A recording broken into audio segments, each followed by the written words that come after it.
If you've already hopped off the dairy train, you may have thought that creamy mashed potatoes were a thing of your past, but we're about to change all that today.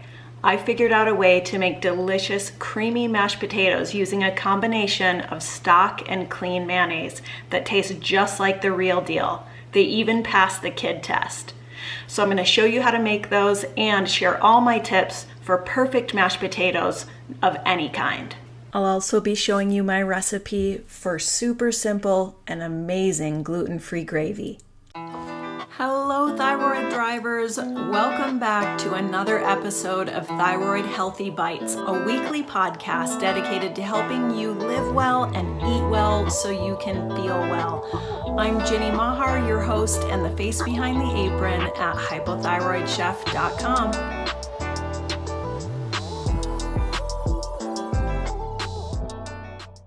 First tip, for the fluffiest mash, we want to make sure to use a starchy potato variety.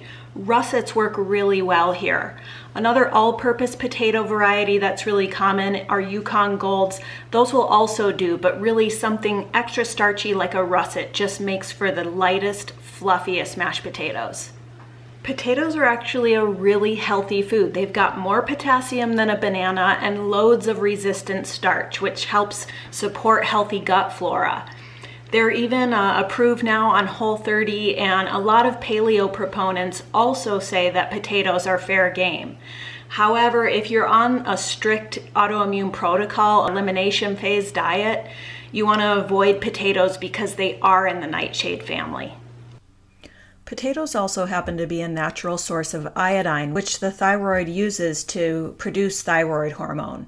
But there's a lot of disagreement about a couple of things. One being, should we make a point to eat more iodine or less iodine as hypothyroid and Hashimoto's patients? And also, a lot of experts feel that most of the iodine in potatoes is in the skin. There is some disagreement about that too, but I thought it was worth mentioning. So first you want to peel your potatoes, and then we're going to cut them into even size cubes.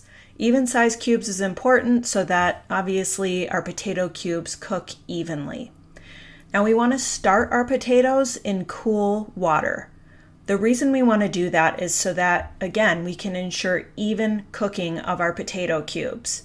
If we put our potato cubes into boiling water, for example, they're going to get done on the outside first and be firm in the middle.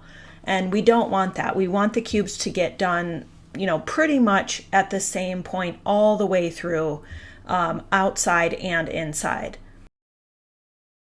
Next, we're going to place our potatoes over medium-high heat and bring them up to a boil, and then once they get there, we'll reduce the heat to a simmer. I like to stir them occasionally, again, to just ensure even cooking. And then once they start bubbling, you do want to make sure that you keep an eye on them, because potatoes produce a lot of foam, so you may need to lower your heat a bit once they start to get to that bubbling and foaming stage. Otherwise, they can boil over pretty easily. Oh, looks like my son, aka the gravy police, showed up. He thought I forgot to make it. Now, we're going to make some super easy gravy. So I'm starting with a really, obviously, very rich bone broth, super gelatinous, and that's going to give it some nice mouthfeel. We'll take a tablespoon and a half of ghee, melt that down, and then add an equal amount of cassava flour. That's your basic roux formula, is 1 part fat to 1 part flour. Now, typically it's made with either butter or oil and wheat flour, but in this case I use cassava flour, which is grain-free and gluten-free and works really well for stuff like this. It's very fine and doesn't give any kind of a gritty texture. So once we add that, stir it, melt it down, and let it simmer for a bit, we're going to add some white wine. White wine is one of my simple flavor secrets for gravy because it adds acidity, a little bit of depth, and some complexity. And most of the alcohol cooks off, so you don't have to worry too much about that.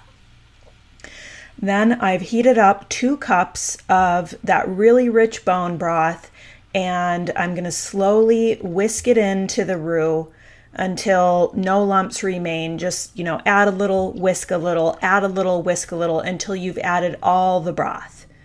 Once you've done that, we'll bring it up to a boil and we'll let it simmer for, I'd say, at least about 15 minutes or so while your potatoes are getting done and you're, finishing the other parts of your meal.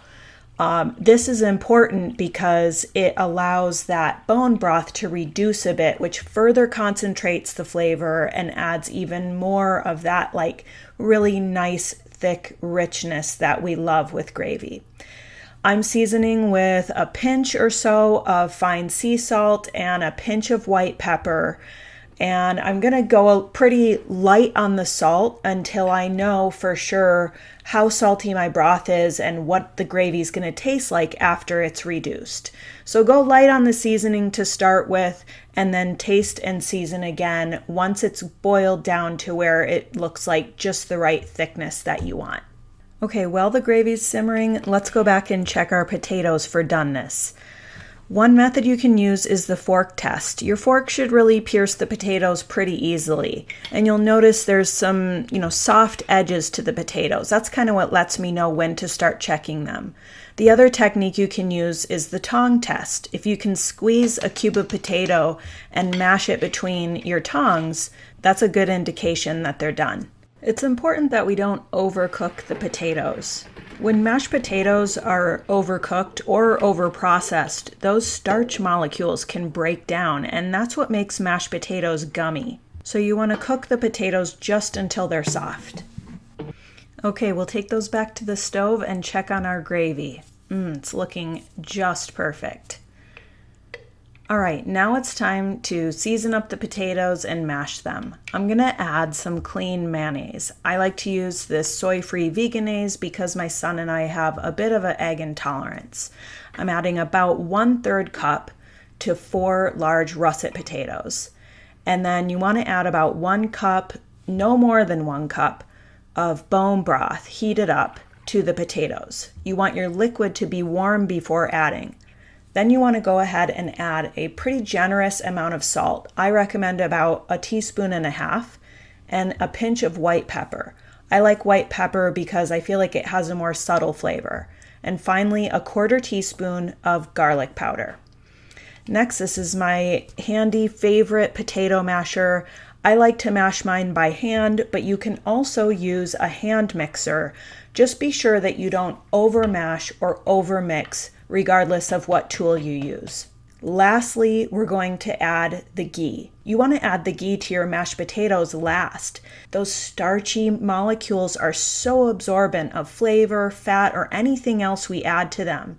So if you want to really taste a bit of that buttery flavor, you want to add the ghee last. Here I'm just folding it into the mashed potatoes so you get those nice, delicious, sumptuous pockets of melted ghee.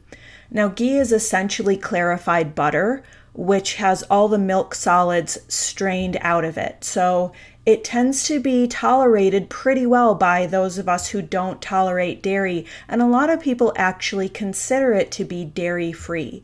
But if you don't tolerate ghee, you can go ahead and stir in some really nice extra virgin olive oil to your mashed potatoes, and that will also taste really good. All right, let's give them a taste and see how we did. Oh, so good. Yum. Okay, let's plate them up and do a quick review. Start in cold water, cook them just till they're fork tender, drain the potatoes and add hot liquid, a hefty pinch of salt, and then blend briefly, not too long, with a hand mixer or a masher and avoid over mixing. And add the ghee at the end, or olive oil. Follow those tips and you're well on your way to perfect mashed potatoes and gravy, and we can all be grateful for that. You can download the printable recipes at hypothyroidchef.com. I hope you've enjoyed this episode of Thyroid-healthy Bites. If you've enjoyed the show, please don't forget to like, subscribe, or leave a review. I'm Ginny Mahar, wishing you happy cooking and the best of health. See you next time.